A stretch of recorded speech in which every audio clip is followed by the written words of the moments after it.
শুকরিয়া জ্ঞাপন করি। আজকের এই পরিস্থিতিতে আল্লাহ পাক আমাদেরকে আপনাদেরকে একে অপরের সামনাসামনি হয়ে বক্তব্য দেওয়ার সুযোগ দিয়েছেন, বক্তব্য শোনার সুযোগ দিয়েছেন। আল্লাহর দরবারে শুকরিয়া জ্ঞাপন করি, আলহামদুলিল্লাহ।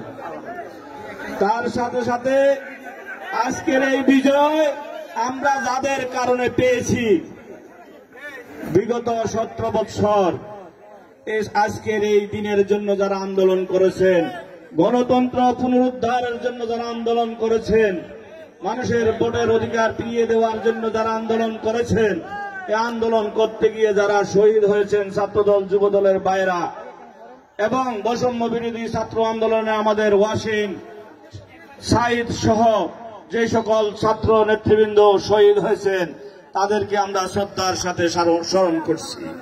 তার সাথে সাথে তাদের আত্মার মাগফিরাত কামনা করছি।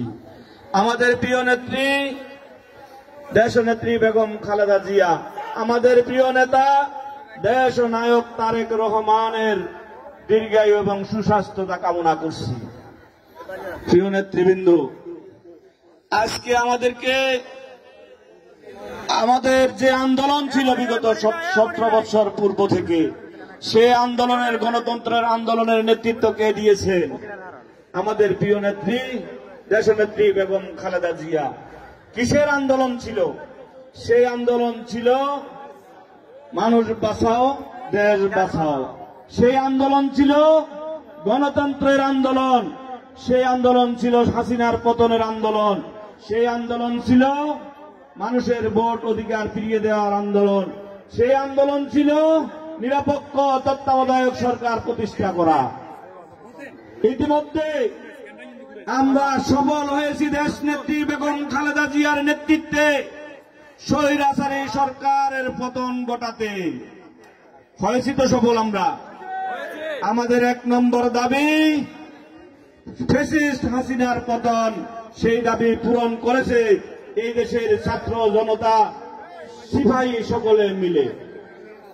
আমাদের দ্বিতীয় দাবি ছিল নিরপেক্ষ তত্ত্বাবধায়ক সরকার প্রতিষ্ঠা করা।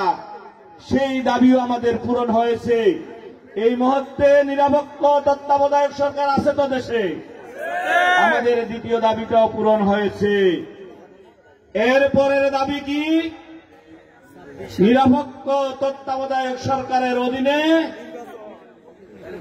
নিরপেক্ষ নির্বাচন দেওয়া, মানুষের ভোট অধিকার ফিরিয়ে দেওয়া, গণতন্ত্র ফিরিয়ে দেওয়া। সেই অধিকার আমাদের, সেই দাবি আমাদের পূরণ হয়েছে। আমাদের সেই দাবি এখনো পূরণ হয় নাই। সেহেতু আমাদেরকে